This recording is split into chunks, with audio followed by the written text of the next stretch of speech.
Saludos, camaradas de Escuela de Cuadros. Sean bienvenidos a su programa Escuela de Cuadros. En el día de hoy nos acompañan los camaradas Cira Pascual, Silvestre Montilla, Carlos Rodríguez, quien les habla Luis Álvarez, y hoy estaremos acompañados de la camarada combatiente internacionalista Marta Hanneker.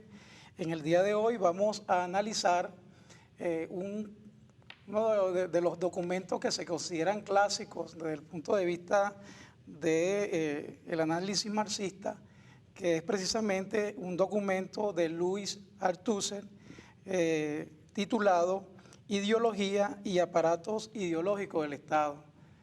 Para ello vamos a otorgar inmediatamente la palabra a la camarada Marta Hanneker para que nos dé un abreboca de este interesantísimo tema que por supuesto tiene una vigencia actual impresionante. Marta, bienvenida a Escuela de Cuadros.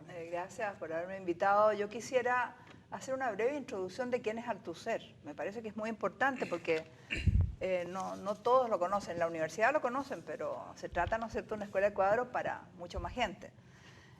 Althusser fue un destacado filósofo marxista que inició su fama en el 63, 1963, 1964, en medio del proceso del mayo del 68. Sus obras eran las más conocidas en Europa y eran obras que fueron muy respetadas en la universidad, porque a nivel universitario el marxismo no era respetado. Era pues el dogma de los partidos comunistas, de la Unión Soviética, etcétera, pero como lo que es, digamos, una ciencia o una cosa respetada académicamente, no lo era. Entonces, Althusser tiene el gran mérito de haber reintroducido o introducido en la universidad el tema del marxismo, y en América Latina fue muy importante porque nosotros no teníamos cátedras de marxismo, no tendríamos, por supuesto, no se estudiaba en las universidades. Y sin embargo, ya en esa época empieza a introducirse a las universidades como estudios en programas, ¿no? Este tema que vamos a tratar ahora es muy importante porque siempre se ha conocido, clásicamente se ha conocido, el tema del Estado en el marxismo como el aparato represivo del Estado. Nosotros se conoce que Marx ha planteado que hay que destruir el Estado burgués, hay que destruir ese aparato represivo, y el proletariado, la clase obrera, será la persona que construirá una nueva sociedad donde finalmente no habrá Estado, pero evidentemente que en un periodo largo habrá un estado de transición, ¿no? Y ahí la Comuna de París juega un papel muy importante. Pero entonces siempre la izquierda, especialmente la izquierda más radical, ha relacionado aparato de Estado con aparato represivo. Y lo que Althusser quiere plantear en su texto es que no solo se domina, porque el aparato de Estado es la forma en que las clases dominantes, ¿no?, ejercen su dominio y muchas veces la violencia para mantener el sistema de dominación, para mantener el sistema capitalista de producción. Pero hay otra forma de dominar, que no es vía represión, que no es vía violencia, ¿no?, que no es vía imposición. Y esta forma es la que Althusser dice que se da a través de lo que él llama los aparatos ideológicos del Estado, que tienen que ver con el concepto de hegemonía de Gramsci. Es decir, no solo se domina a través de la fuerza, se domina también haciendo creer al pueblo que nuestras ideas son las ideas que le van a dar la solución a sus problemas, que le van a dar la felicidad, etc. El sistema crea toda una justificación de la explotación que no se ve, ¿no? Jamás la clase dominante va a decir te estamos explotando. Te va a decir, mira, te estamos dando trabajo, te estamos dando salario, te estamos solucionando tu problema. Lo que no se dice es que ellos, los que son dueños de los medios de producción, son los que están extrayendo el trabajo de los trabajadores y que están entonces aprovechándose para enriquecerse, mientras el que pone el sudor y las lágrimas son los trabajadores y trabajadoras, ¿no? Entonces, él considera como aparatos del Estado, no solo el aparato represivo, policial y todo, las cárceles, etcétera, sino también los aparatos ideológicos, que yo voy a nombrar algunos porque ya vamos a ver más ampliamente todos los que él nombra, ¿no? Entre ellos, fundamentalmente, la escuela. La escuela es un formador de cabeza de la gente, ¿no? Él dice partidos, sindicatos, sobre todo medios de comunicación, ¿no? Que son una forma, pues, de reproducir la hegemonía. Y yo voy a hacer esta breve introducción solamente relacionando este tema de la ideología, o sea, como, digamos, los medios de comunicación como uno de los aparatos ideológicos, que yo creo que cada vez más, Althusser dice que es la escuela el aparato fundamental, y yo tengo mis dudas si es la escuela o si son los medios de comunicación, porque yo siento de que realmente la forma más importante de dominio ideológico que tenemos hoy día es la forma mediática, ¿no? La guerra mediática, decimos nosotros, ¿no es cierto? Y Chomsky, ¿no es cierto?, que ha estudiado tanto este tema, dice que así como es el látigo en las sociedades represivas, ¿no? Se necesita el látigo en las dictaduras, en las imposiciones de regímenes de fuerza, en las democracias, dice él, se necesita la propaganda. El crearle, él dice, crear un rebaño perplejo, o sea, crear en la gente un sistema de aceptación del sistema económico y social dominante, ¿no? Haciéndole creer a la gente que es el mejor sistema. Entonces, yo quisiera dejar aquí la cosa porque es muy importante, y eso tiene que ver con que la izquierda entienda que tiene que ganar la hegemonía de la sociedad, que tiene que conquistar la mente y el corazón de la gente para el proyecto, ¿no? Porque no se trata de que nosotros tomemos el poder e impongamos un nuevo sistema. Tenemos que convencer a la gente y construir con la gente ese nuevo sistema. Dejo aquí para que discutamos entre todos, digamos, sobre esta temática. Profesora, antes de ir a la primera cita, quería plantear quizás lo que es la estructura o el argumento general del texto, que es que, bueno, Althusser comienza con planteando cómo se lleva a cabo la reproducción de la sociedad socialista. Luego toma la cuestión de estructura y superestructura. Luego usted nos ayuda a adentrarnos en estos temas. Luego pasa al Estado empleado, los aparatos ideológicos del Estado, para retomar luego cómo se lleva a cabo la reproducción a partir de lo subjetivo de la sociedad capitalista. Bueno, en esta cuestión de la reproducción de la sociedad capitalista tenemos una cita. Si enunciamos este hecho en lenguaje más científico, diríamos que la reproducción de la fuerza de trabajo no solo exige una reproducción de su calificación, sino, al mismo tiempo, la reproducción de la sumisión de los trabajadores a las reglas del orden establecido, es decir, la reproducción de la sumisión a la ideología dominante y una reproducción de la capacidad de los agentes de explotación y de la represión para manipular la ideología dominante a fin de asegurar también, por la palabra dominación, de la clase dominante. En otras palabras, la escuela, pero también otras instituciones del Estado como la Iglesia u otros aparatos como el Ejército, enseñan tipos de saber hacer, pero de manera que aseguren el sometimiento a la ideología dominante o el dominio de su práctica. Si nos puede ayudar a adentrarnos un poquito en estos conceptos. Bueno, mira, justamente mi compañero, que es Michael Leibovich, el autor de este librito que muchos venezolanos conocen, que Chávez ha mostrado, Socialismo no cae del cielo, y otros libros sobre el socialismo, ¿no? Yo le oí una charla que me pareció muy importante, ¿no? Él decía, ¿por qué el capitalismo se reproduce? ¿No? Que es la idea de la reproducción que ustedes están planteando aquí, o que Althusser plantea, ¿no?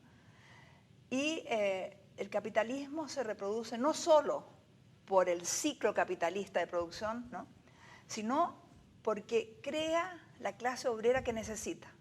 O sea, la mente del trabajador, la forma en que esa sociedad explica el modo de producción capitalista, hace que el trabajador, como les decía al comienzo, crea que es el único sistema posible, que piense que él cobrando más salario está bien remunerado, ¿no? Se crea esa sensación de que está recibiendo lo justo, y si no está recibiendo lo justo, luchará para recibir un poco más de dinero. Lo que no se percibe, y ustedes de alguna manera planteaban, y que es fundamental, ¿no?, es que en el sistema de producción, ¿no?, allí se está produciendo dos cosas. Se está produciendo productos, es decir, las mercancías, y también se está produciendo un trabajador que el sistema capitalista produce como alienado, como un tornillo de la máquina, y que nosotros en el sistema socialista queremos producir como un trabajador que sienta el trabajo como algo enriquecedor, que participe en la planificación del trabajo, etc., ¿no? Entonces, la única forma de combatir esa ideología es creando un trabajador activo, participativo, en la empresa y en la sociedad, ¿no? Ahora, hay una crítica que se hace a menudo a la teoría desarrollada por Althusser, ¿no?, y que es, digamos, una perspectiva totalizante en relación a los aparatos ideológicos del Estado y cómo subordinan la totalidad de la sociedad, y también cómo en la reproducción de la sociedad humana la lógica del capital, por supuesto, subordina, como usted dice, la reproducción de la sociedad humana al capitalismo. Eso es indudable, pero también, a su vez, podríamos decir que, o podríamos preguntarle a usted si Althusser olvidaría que la reproducción del capitalismo también implica la reproducción de la sociedad humana y, por lo tanto, de los sujetos de transformación de la sociedad capitalista. Bueno, esto es, digamos, una de las críticas, a largo plazo que lleva la teoría una de las críticas que yo creo que refleja que no se ha entendido Althusser. A mí me gustaría que me invitaran a otro programa sobre marxismo y humanismo en Althusser, porque es una que tiene que ver con lo que tú dices un poco, ¿no? Es decir, mira, Althusser, yo me formé con Althusser, y Althusser para todos los cuadros latinoamericanos nos significó una persona que nos introdujo en la política. Y la política es el arte de cambiar la realidad, ¿no es cierto? Entonces, sus conocimientos no eran para quedarnos en un determinismo, porque pudiéramos decir, los aparatos, resulta que el capitalismo no solo domina explotando, sino que domina también las ideas. Entonces, ¿qué nos queda por hacer a nosotros? No, es que justamente Althusser trata de mostrarte cómo es el mecanismo de funcionamiento del capitalismo y del Estado capitalista para permitirnos luchar contra ese sistema y ese Estado, ¿no? Y él mismo nos dice siempre, ¿no?, se dice que el determinismo marxista, de que las fuerzas productivas lleva al cambio de las relaciones de producción y que tenemos que quedarnos sentados viendo que la sociedad se desarrolla. Él dice, mira, Marx no hubiera escrito El Capital si no creyera que el sujeto, los sujetos organizados, porque Marx no creía en el individuo en la historia, ¿no es cierto?, creía de que las sociedades producen procesos de pueblos y de luchas, ¿no es cierto?, que iban a ser los constructores cuando él habla de los ¿quién va a ser el sepulturero del capitalismo? La clase obrera organizada. Entonces, no es contradictorio decir cómo es la lógica del sistema, porque conociendo esa lógica, nosotros tenemos que trabajar contra esa lógica. Y por eso es que tenemos un gran desafío en el terreno de las comunicaciones. Y muchas veces no sabemos hacer comunicación, sabemos hacer oposición. Yo viví la experiencia de Allende en Chile, ¿no? Y mientras éramos oposición, la prensa de izquierda era bien buena. Pero cuando se trató de ser prensa que apoyaba un proceso, era complicado. Porque o tú caes en el triunfalismo, ¿no?, y en creer que la prensa tiene que apoyar todo, o tú caes en una crítica destructiva. El asunto es cómo hacer crítica que construya y que alerte, ¿no? Dale, sí. Cuando me introducía a este texto decía que uno de los objetivos de Althusser era como reeditar o darle una lectura más contemporánea a lo que venía siendo la clásica lectura marxista y adaptarla a los tiempos que se vivían en esa época histórica.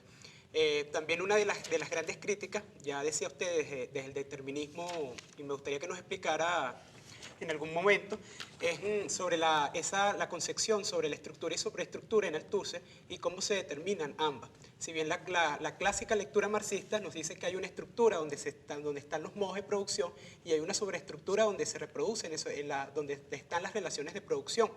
Desde una interpretación muy personal en Althusser, vemos como hay al parecer una rigidez jerárquica en esta concepción arquitectónica de concebir a la sociedad y se concibe al Estado como un todo, como una entidad totalizante que se puede separar en partes, en cada una de sus partes como un individuo, ¿no? Mi pregunta concreta sería, desde esas formas que aparecen en la superestructura como formas de dominación más sublime, que no simplemente implican la coerción, sino también el consenso, ¿cuál sería el papel determinante y cómo influirían estas dentro de la estructura o la base económica de una sociedad? Lo primero que quiero decirte es que Althusser luchó contra el determinismo marxista soviético, o sea, la exposición que hacían desde la Unión Soviética del marxismo, en que decían que las fuerzas productivas, el desarrollo y la socialización de las fuerzas productivas va a producir un cambio en las relaciones de producción. Eso Althusser lo criticaba enormemente. Eso es un determinismo, eso no se comprobó en la historia, evidentemente la Revolución Rusa no se desarrolló donde había mayores fuerzas productivas. Él introdujo el término de la contradicción sobredeterminada que tú debes conocer, ¿no es cierto? O sea, la realidad histórica es determinada por muchas contradicciones. Y una de ellas domina y la que le da el nombre o la característica a un periodo, ¿no? Entonces, el tema del antideterminismo simplista, mecánico, es un tema fundamental de Althusser. Ahora, yo siempre combato, ¿no? O sea, porque él mismo dice, mira, me acusan de estructuralista. Hay que acusar a Marx de estructuralista, entonces, si cuando uno emplea la palabra estructura es estructuralista, Marx es el primer estructuralista, ¿no? Una cosa es tratar de entender la lógica de la sociedad, como te decía, y otra cosa es ver cómo tú, desde el sujeto organizado, pues, combates esa estructura. Entonces, yo te digo, por ejemplo, me siento, pues, alumna de Althusser. Cuando yo estudio la historia de Chile, ¿qué me doy cuenta? Que O'Higgins y que nuestros libertadores se fueron a inspirar en la ideología libertaria de la Revolución Francesa, ¿no? Entonces, ¿qué relación tiene la realidad, la infraestructura económica de Chile con la ideología de esos próceres? Si yo soy mecanicista, yo diría, como las relaciones semifeudales en Chile produjeron una ideología semifeudal, qué sé yo, ¿no? Ahí evidentemente que la ideología vino de fuera, ¿no? Entonces hay situaciones muy complejas de cómo se relacionan y se determinan. Y él mismo dice, ¿no?, que la historia de las ideologías, la historia de una ciencia, no puede determinarse por la historia de la economía. Hay ciencias que se adelantan, hay otras cosas que se atrasan. Es decir, no es un determinismo en ningún caso. Y cuando se habla, él mismo dice, vamos a usar, para simplificar, la imagen tópica esta de la base de la superestructura. Pero es mucho más complejo que eso. Esto se ha expresado en determinación de última instancia y explica cómo esto no es un determinismo. Así que yo creo que es una lectura, para mí, por el contrario, yo llegué al marxismo, me costó llegar al marxismo porque conocí los textos, los manuales de los partidos comunistas de aquella época. Y me espanté porque yo era muy católica, fui presidenta de la Acción Católica Universitaria, y yo no aceptaba el materialismo como se entendía, ¿ves? Y Althusser fue el que me permitió a mí entender qué es el materialismo del marxismo, que no tiene nada que ver con el materialismo burdo, digamos, ¿no? Me dio a entender la posibilidad de actuar en la historia, ¿no? La posibilidad de entender a un autor, porque eso es muy importante. Es decir, un autor no piensa así como el individuo, ninguna persona está aislada del contexto. Entonces tú no puedes entender a un autor si no entiendes los pensamientos de la época. Y por eso es que Marx mismo dice, o Engels dice de ellos, o Marx, no me acuerdo, creo que es Marx a Weidemeier, ¿no?, que dice, nosotros hemos sido culpables de que se nos haya tachado de economicista, porque nosotros pusimos el acento en los discursos, en los textos, el acento en la parte económica. Y nosotros sabemos que en el debate el tiempo nos lleva a acentuar lo que más nos interesa, ¿no es cierto? O sea, no podemos eternamente hablar de una cosa. En un artículo tenemos que centrarnos en una cosa cuando hacemos un discurso y tenemos que entender muy bien, entonces, ¿por qué se acentúa en un determinado discurso de cualquier tipo, científico, lo que sea, tal idea? ¿Cuál es el contexto? Y así podemos entender, ¿no? Pero entonces ellos dicen, por eso que él dice, no somos marxistas. Nosotros, los marxistas, o sea, yo, Marx, pues no me identifico con eso que llaman marxismo, porque fosificaron, simplificaron una idea mucho más compleja. Bueno, en relación a esto que viene explicando, profesora, esta pregunta de si Marx y Engels tienen una teoría política o una teoría del Estado, ¿no? Más allá de la teoría económica, que es un planteamiento que todavía pues, personas como Norberto Bobbio se hacen hoy día. Bueno, Lenin evidentemente hace un aporte muy importante y plantea claramente lo que organiza los aportes de Marx y de Engels también sobre el aparato represivo del Estado. Luego Gramsci, y aquí para hablar un poquito de Gramsci en relación a Althusser, asume el estudio de los aspectos más subjetivos, ¿no? El Estado ampliado. Ahora, Althusser, en su estudio, que es realmente apasionante en relación a los aspectos, a cómo la sociedad capitalista impone la ideología, la falsa conciencia de la clase dominante a la clase explotada, la clase trabajadora. ¿Cuál es la relación entre Gramsci y Althusser? Althusser, ¿cuál es su interés en Gramsci y realmente su desarrollo en este texto, Aparatos ideológicos del Estado, y en su pensamiento, qué incidencia tiene? Sí. Mira, yo creo que él valoró, además lo dice el texto este, ¿no es cierto?, valoró el aporte de Gramsci. Él dice que Gramsci fue el primer pensador marxista que planteó más elementos que de lo del aparato represivo. Planteó el tema de la sociedad civil, dentro de la sociedad civil como una sociedad civil ligada al Estado, etc., ¿no? De lo que yo recuerdo, porque quiero que ustedes sepan de que yo traduje los libros de Althusser y estudié unos 2 o 3 años con él, pero todo este último tiempo yo he estado en la pedagogía popular, ¿no? Entonces, me cuesta el lenguaje de Althusser, para que no sea ninguno de los compañeros que se ponga a leer Althusser, sepa que se mete a un autor que es difícil de entender, ¿no? Bueno, lo que yo entendí de él era que él consideraba que el concepto de Gramsci de la ideología era demasiado determinado por la infraestructura y él quería acentuar aspectos justamente de la autonomía de los aparatos ideológicos del Estado, etc. Pero evidentemente que esta idea de la hegemonía, ¿no es cierto?, que Gramsci la desarrolla fundamentalmente pensando en el bloque histórico que va a luchar contra el bloque dominante actual. Althusser lo desarrolla en general sobre la reproducción del sistema, ¿no? O sea, él pone el acento, diríamos, en qué es lo que reproduce el sistema capitalista, y Gramsci tal vez el acento en lo que se necesita para cambiar el sistema capitalista, ¿no? Lo que no quiere decir que Althusser niegue lo otro, por el contrario, ¿no? Eso te podría decir, ¿no? También otra pregunta, o para los compañeros y compañeras que nos están escuchando. Es importante una parte del texto, creo yo, en la cual Althusser subraya pues, la forma en la que operan los aparatos ideológicos del Estado, pero también los aparatos represivos. Quizás para nosotros, bueno, pues en este contexto puede ser evidente la función fundamental de la represión en los aparatos represivos y de la dominación ideológica en los aparatos ideológicos. Sin embargo, es importante que también Althusser subraya que hay un intercambio, ¿no? O sea, que en ambos existen los dos elementos, solo que la violencia está menos presente en los aparatos ideológicos y la represión está más presente. Pero, claro, por ejemplo, en el tema mediático sabemos muy bien cómo influye la violencia. La censura, dice él, ¿no?, es la violencia en el campo de los aparatos ideológicos, por ejemplo.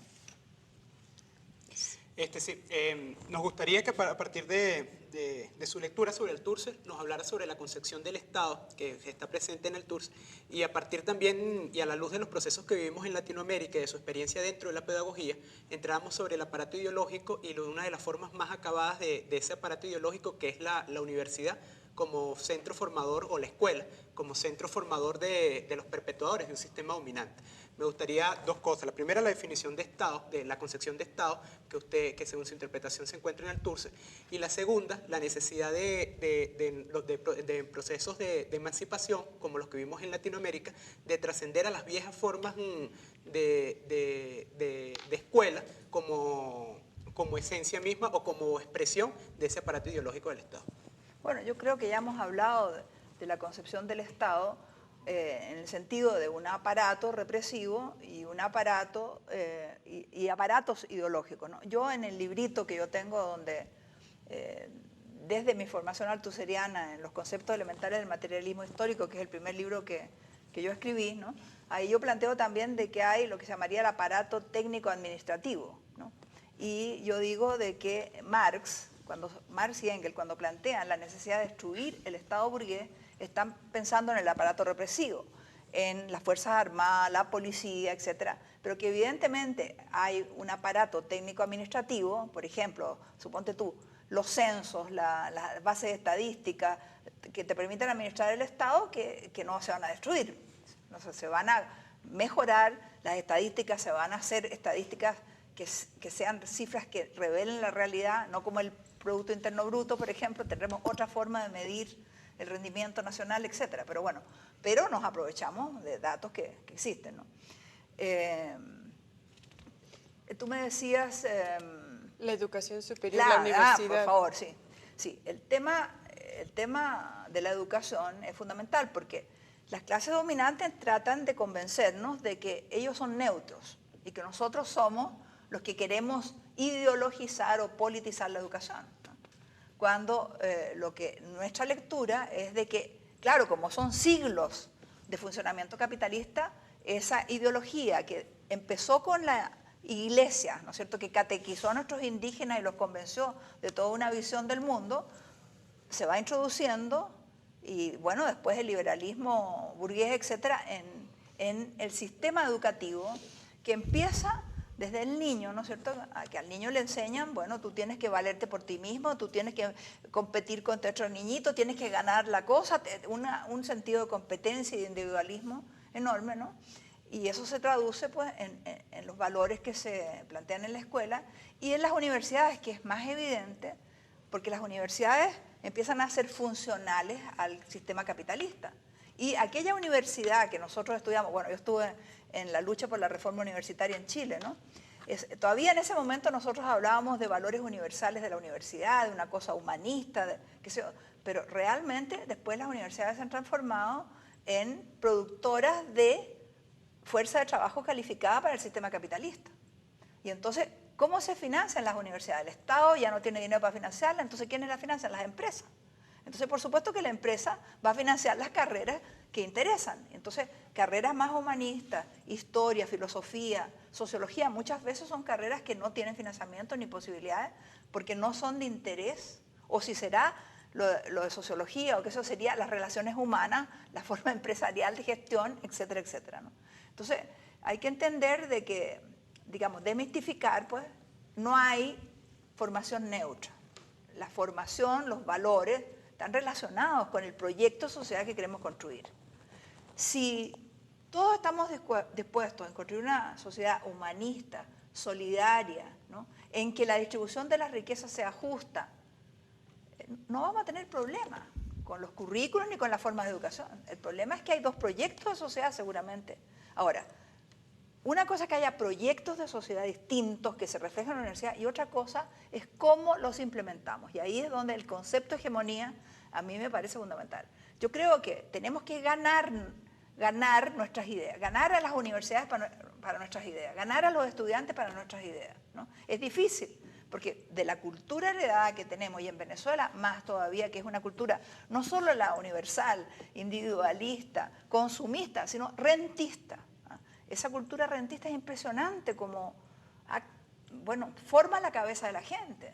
Aquí nadie se mueve si el Estado no financia el pasaje, la merienda y la cuestión. O sea, los movimientos autónomos y eso, cuesta mucho que se gesten porque hay una cultura de esperar del Estado las soluciones. Entonces, una de las primeras cosas que tenemos que luchar, y la universidad tendría que luchar, es en hacer entender a la gente que desde su práctica, desde su reflexión, puede crear soluciones pues que sirvan al Estado, pero que no sean dependientes del Estado, ¿no? Ahora, yo tengo una pregunta en ese sentido, bueno, o dos preguntas.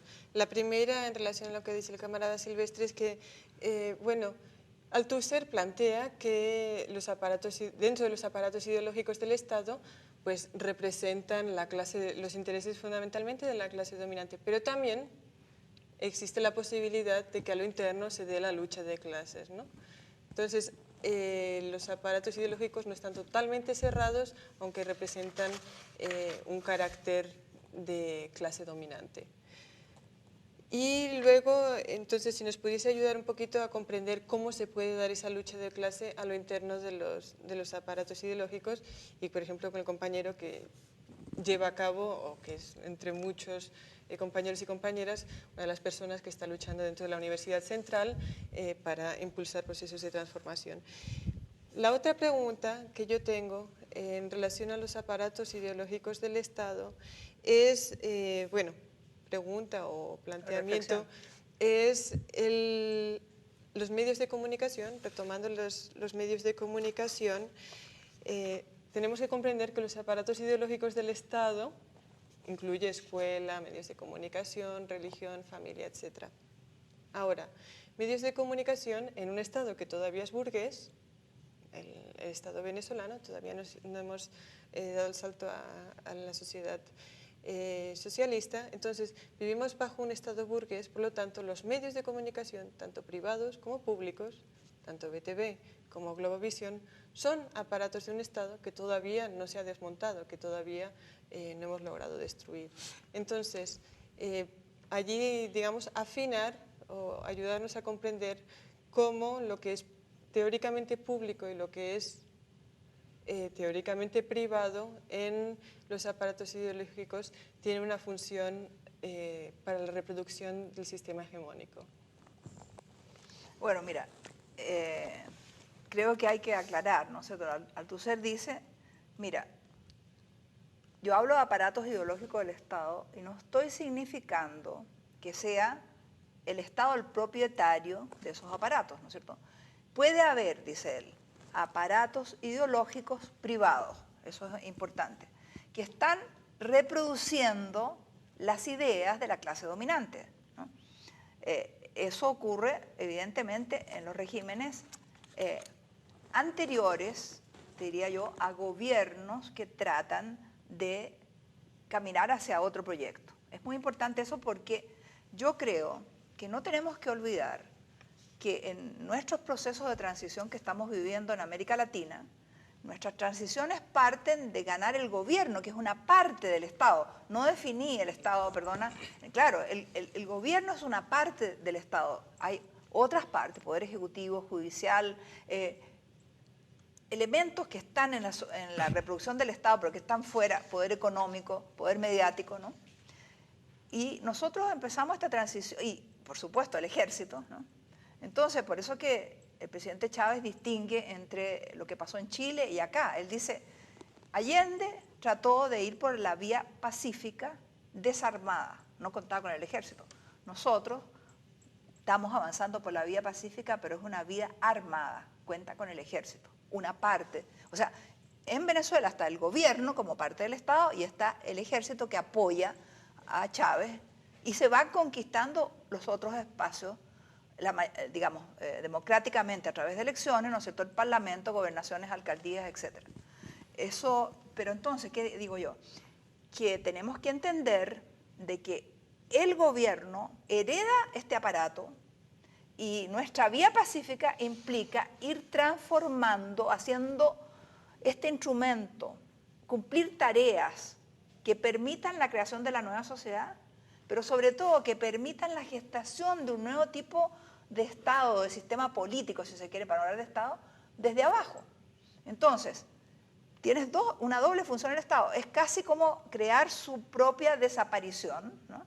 En el caso de formar, digamos, de que la gente abajo se organice, vaya tomando decisiones y vaya creando un nuevo sistema político, ¿no? Pero al mismo tiempo tú estás trabajando con el Estado heredado. Y dentro de ese Estado nosotros tenemos experiencia, ¿no es cierto?, de que los habitantes de ese Estado, los funcionarios de ese Estado, si son revolucionarios, pueden usar este aparato para tareas positivas. Se puede desde el Estado, si se quiere, realmente promover la participación creadora del pueblo, ¿no? Chávez trató de crear los espacios de los consejos comunales, por ejemplo, es un espacio que se creó desde el Estado, pero se creó para que la gente asumiera. O sea, el Estado es como una ayuda para, y debería ser una ayuda, y no, como dice el propio presidente, no podemos nosotros desde arriba decretar las cosas, ni un ministro ni nadie, el poder popular es algo que se crea abajo, ¿no? Entonces, bueno, ¿sí? Si le parece, nos están diciendo que vayamos a un corte. Vamos a un corte, estamos estudiando Althusser, ideología y aparatos ideológicos del Estado. Ya volvemos con Escuela de Cuadros.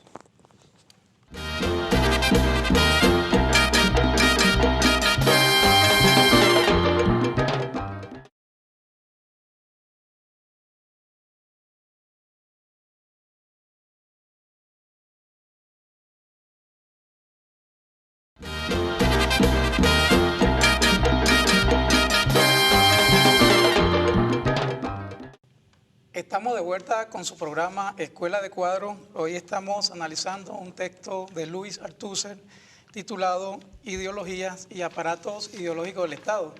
Y queríamos preguntar a la profesora Marta Hannigan en relación a lo que tiene que ver con los medios de comunicación.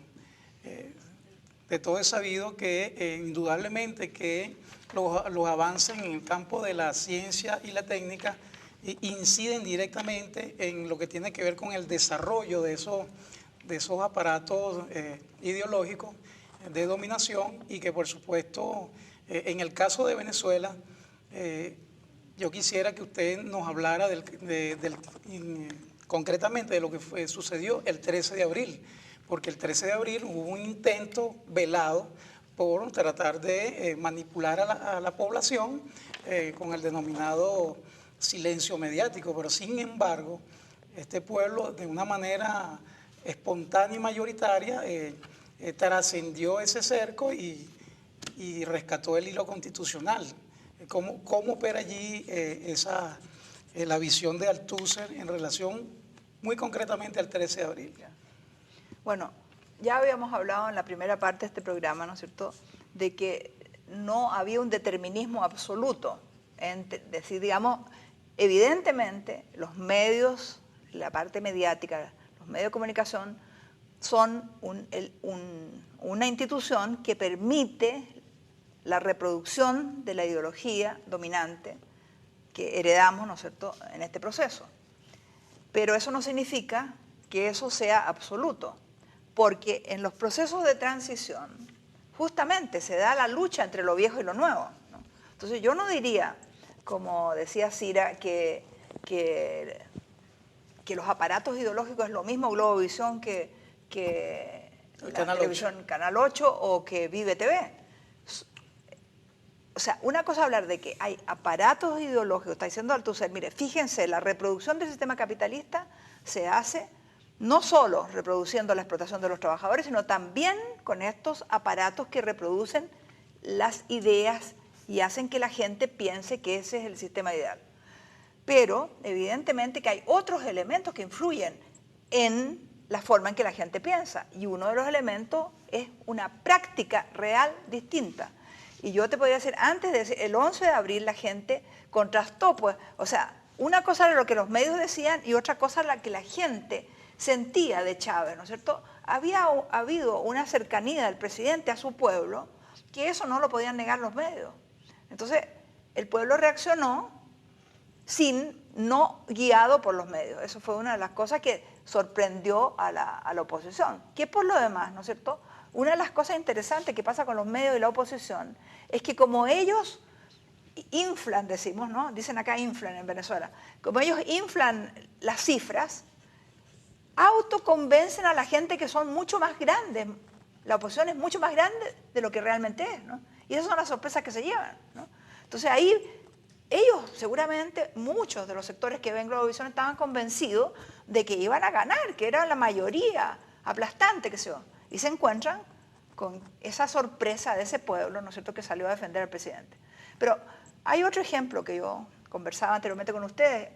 En Porto Alegre, Brasil, ustedes muchos saben de que ha habido un proceso de presupuesto participativo. Fue la primera experiencia de presupuesto participativo probablemente no sé si en el mundo, pero ha sido realmente, yo he ido a Europa y aún a países de Asia y África y veo que se han inspirado en esa experiencia, ¿no?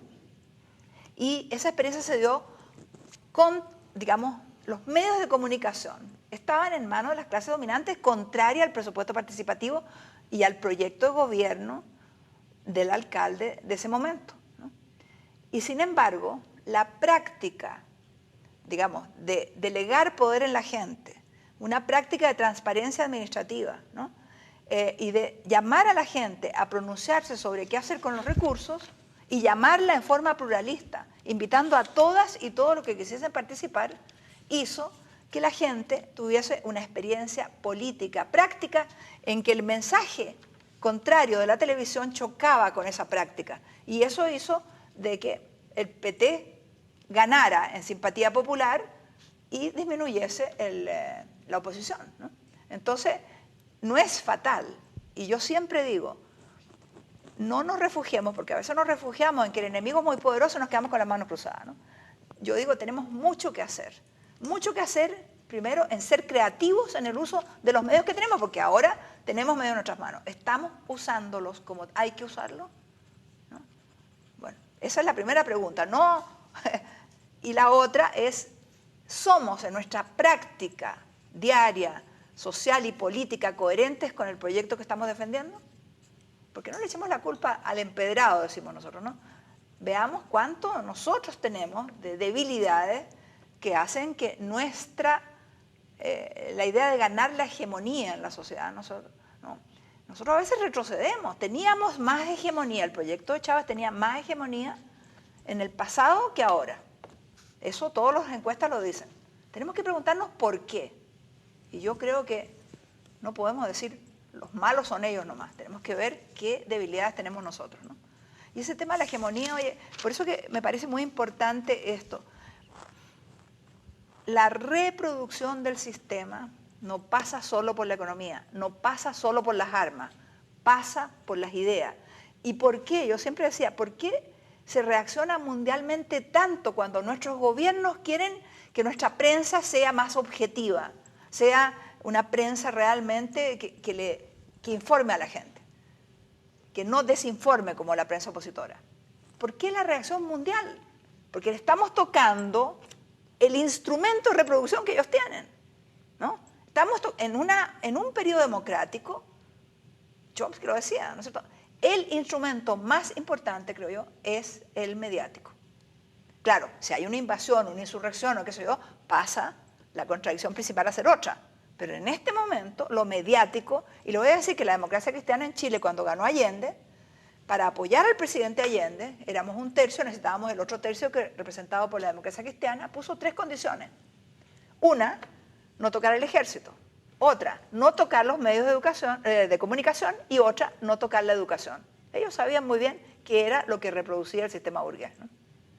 Sí, bueno, a mí me parece bastante importante tal vez detenernos un poco en lo que es la palabra o la categoría ideología. Me gustaría que profundizáramos un poco allí. ¿Por qué? Porque muchas veces torna a confundirse el tema, bueno, de la ideología, por supuesto, y como falsa conciencia. Pero a su vez, dentro de muchos los grupos revolucionarios, suele suceder que estamos abordando la formación político-ideológica. Y está también, bueno, si la ideología es falsa conciencia, ¿qué estamos haciendo nosotros entonces formando o desarrollando la formación política e ideológica. Entonces, un poco me gustaría que pudiera conversar un poco sobre esa contradicción que puede existir entre la ideología y la conciencia de clase, y cuál es la tarea actual de los revolucionarios que de alguna forma militamos y organizamos o estamos organizados en distintos espacios, si es el desarrollo de una ideología revolucionaria, el desarrollo de la formación político-ideológica, o es el desarrollo de una conciencia de clase, y un poco también hacia las masas, pues cuál debe ser esa tarea. En ese mismo sentido, o sea, y dándole la importancia, como decía Carlos, a la ideología como categoría, que entiendo que en los términos del aparato ideológico del Estado es una categoría transversal y neurálgica, ver que hay una definición de Althusser sobre ideología que la plantea como representación de la relación imaginaria que hay entre el hombre y la realidad concreta en la que vive, en las condiciones reales de su existencia, ¿no? Entonces, en este caso, en la misma pregunta que decía Carlos, habría una relación en Althusser de la ideología como concepción o la expresión de una forma de conciencia, o sería todo lo contrario, sería una expresión errónea y por lo tanto falsa de una conciencia que es producida, que es arquetipada y que es generada. Mira, yo creo que el concepto de ideología en Althusser es más que una conciencia deformada. No es, o sea, él sostiene que, o sea, él distingue entre lo ideológico y lo científico. Lo científico es el análisis de la realidad, ¿no es cierto?, lo más aproximado, sistemático, que analiza causas, consecuencias, etcétera, la lógica de los sistemas. Ideología es, como decía, ¿no?, cubre un aspecto de aquello que el hombre nunca, dice él, va a ser capaz de entender todo lo que tiene frente a sí, la naturaleza, ¿no? Siempre hay un vacío, porque la complejidad de la realidad es tan grande que, bueno, esto en el pasado, imagínate cuando los indígenas veían una luz y creían que era el fuego de Dios que venía a castigarlos, qué sé yo, ¿no? En la medida en que va la ciencia aportando conocimiento, esas cosas que parecían mágicas empiezan a transformarse en explicaciones científicas. Pero nunca acaba, porque el conocimiento no es algo que tiene límite. El conocimiento, cada vez que tú conoces más, se profundizan más los interrogantes de las nuevas cuestiones. Entonces siempre va a haber, dice él, una inadecuación entre lo que tú conoces y lo que tú puedes conocer. Y eso se llena con interpretaciones, con sueños, con deseos, con qué sé yo, ¿no? Entonces, hay eso, ¿no? Siempre va a haber un aspecto subjetivo en la ideología. No siempre la ideología es negativamente falseamiento de la realidad, y por eso es que la ideología en el socialismo, estas ideas en el socialismo se aproximan más a la no deformación, porque no hay intereses, en principio, en la futura sociedad comunista no va a haber clases que quieran dominar a otras, por lo tanto hay como un ambiente que permite aproximarse más a la realidad en el conocimiento, ¿no? Y yo creo que es importante, tú querías que desarrolláramos, ¿no?, entender de que esta cuestión de los aparatos ideológicos del Estado no son solo un producto del capitalismo. Siempre en la estructura de la sociedad habría, según Althusser, además del aspecto represivo del Estado, ¿no?, habría aparatos ideológicos que cambian en la historia. En la época de la Edad Media, la función de la Iglesia fue omnipresente. La Iglesia era escuela, era organización social, era todo, ¿no? Era dominante y abarcaba muchas cosas, por lo tanto había pocos aparatos ideológicos. ¿Cuándo empezó la radio, por ejemplo? ¿Cuándo empezó la televisión? ¿No? Van apareciendo nuevos aparatos, nuevas cosas. Entonces, los aparatos de hoy no son los mismos que los del pasado. Y los aparatos, yo creo que es bien importante, tenemos que pensar, los aparatos de un gobierno en transición no son los mismos, porque nuestros gobiernos están tratando de cambiar ese estado. Es lo más difícil que hay, pero se pueden hacer cuestiones. Y justamente el desafío nuestro es crear nuevos aparatos que se adelanten de alguna manera pues al nuevo estado que queremos. En este caso deberíamos adelantarnos en el aspecto ideológico, y podemos hacerlo, porque al fin y al cabo nosotros tenemos el contenido que queremos difundir y tenemos que buscar los medios para difundirlo creativamente, ¿no?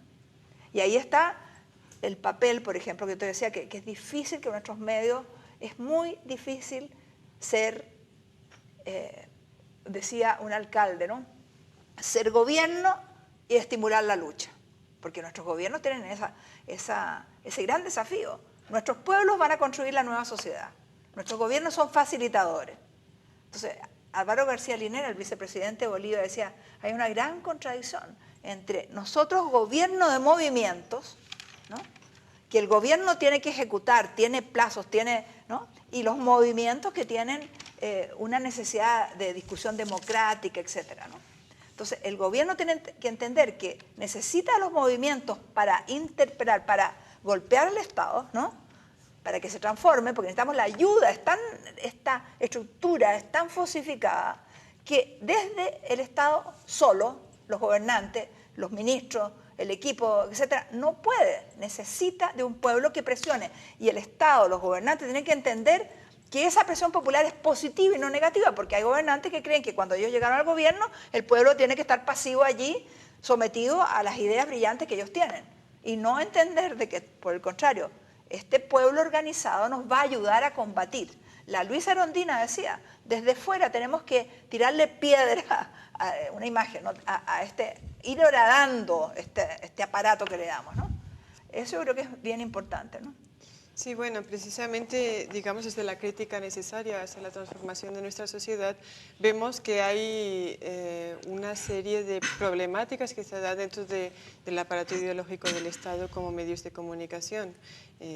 Bueno, por ejemplo, se han dado aperturas fundamentales en los medios comunitarios de expresión popular y también de interpelación popular. También se han dado otros espacios mediáticos de radio sobre todo, donde donde se ha limitado en este momento el avance de la interpelación popular en hechos concretos como pueden ser política de entrega internacional, de entregas de revolucionarios en términos internacionales. Bueno, simplemente digamos que desde aquí es fundamental que en nuestro compromiso con la superación del sistema que todavía al que todavía estamos sometidos, comprender, como usted bien decía, que la interpelación popular no se debe ver como crítica destructiva, sino en términos llanos comunes, como crítica constructiva hacia una sociedad futura, una sociedad más justa. Bueno, no sé. Yo estoy plenamente de acuerdo contigo y con el presidente, por supuesto, cuando él plantea, porque hay que reconocer que se cometieron errores, ¿no es cierto? O sea, los medios de comunicación, por eso te decía muy difícil, empiezan a ser los instrumentos para que el gobierno exprese su política. Y este proceso no es el gobierno, este proceso es un gobierno al servicio de un pueblo que va a construir la nueva sociedad. Entonces, el pueblo presente en el proceso es fundamental y los medios de comunicación permitiendo esa presencia del pueblo, ¿no es cierto? Y esa alerta del pueblo, porque el pueblo debe alertar sobre las cosas y debe romper, porque ya el presidente, bueno, ya ha estudiado a Matus y yo, bueno, nos hizo leer a nosotros en un momento el tema, y yo le planteo en la entrevista que yo le hago, una larga entrevista que ojalá muchos no han leído, un hombre, un pueblo, donde uno descubre a un Chávez, el Chávez, yo le puse un nombre porque es realmente la persona que está buscando, que no tiene todas las soluciones, ¿no? Bueno, entonces, que ahí yo le planteaba, después de haber leído a Matus, cómo el gobernante rompe la jaula de cristal. Porque Matus, que es un estudioso de los gobiernos de América Latina, te dice el gobernante está en una jaula de cristal. Los funcionarios, los amigos, la gente que lo rodea, no le comunica la cosa objetivamente o por oportunismo, digo yo, ¿no? Pero no solo son los oportunistas los que le dan mala información a los presidentes, sino que también los amigos. No le dan mala información, pero no le dan la información necesaria, a veces porque el presidente está tan abrumado, porque no quieren hacerlo sufrir más, porque lo ven, ¿no? Entonces, sea por amistad o sea por oportunismo, esa jaula de cristal es muy difícil de romper. ¿Y quién la puede romper? El hecho que nuestros medios estén con el micrófono puesto en esa interpelación popular de la que habla el presidente. Bueno, ya vamos a ir concluyendo muy brevemente lo fundamental en cuanto al texto Althusser para los compañeros y compañeras que nos escuchan. No sé, aquí en este poquito tiempo que nos queda, ya para finalizar, me quisiera, ya muy a propósito de este texto y de haber sido partícipe directo o haber estado participando de forma directa con este autor tan importante de la filosofía del siglo XX, nos gustaría que nos diese una pequeña valoración acerca de la importancia y la necesidad de releer este autor a la luz de los procesos que construimos en Latinoamérica. Uy, me pones ahí. Para mí Althusser fue y sigue siendo fundamental en cuanto al método de estudio del marxismo. O sea, abrió el marxismo mecánico. Yo descubrí, ¿no?, el marxismo, y en ese sentido, pero pienso de que es un autor difícil, ¿no?, y que hay muy poco hábito de lectura. Entonces, yo diría de que hay que empezar, y bueno, y él mismo decía, hay que leerse el Capital, no todo el Capital, pero hay algunos capítulos del Capital, no sé si ustedes han hecho alguna sesión sobre el Capital. Él decía, hay que empezar por la plusvalía, no por la cosa más filosófica del comienzo, que se entiende poco, ¿no? Entonces, es importante este esfuerzo que ustedes están haciendo, digamos, de entender de que ustedes, yo entiendo que están diciéndole a la gente, mira, aquí hay pensamiento acumulado, hay gente que ha estado estudiando, dándonos ideas de cómo ir haciendo esta lucha por transformar la sociedad. Entonces, prepararse es muy importante, a profundizar en algunas cosas, pero también entender de que hay textos y textos. Textos para gente que tiene una mayor formación y otros textos que son más sencillos, y hay que ver para qué nivel, claro, para que no se asusten, porque capaz que si tú le dices, lea Althusser, yo me asusto, así que...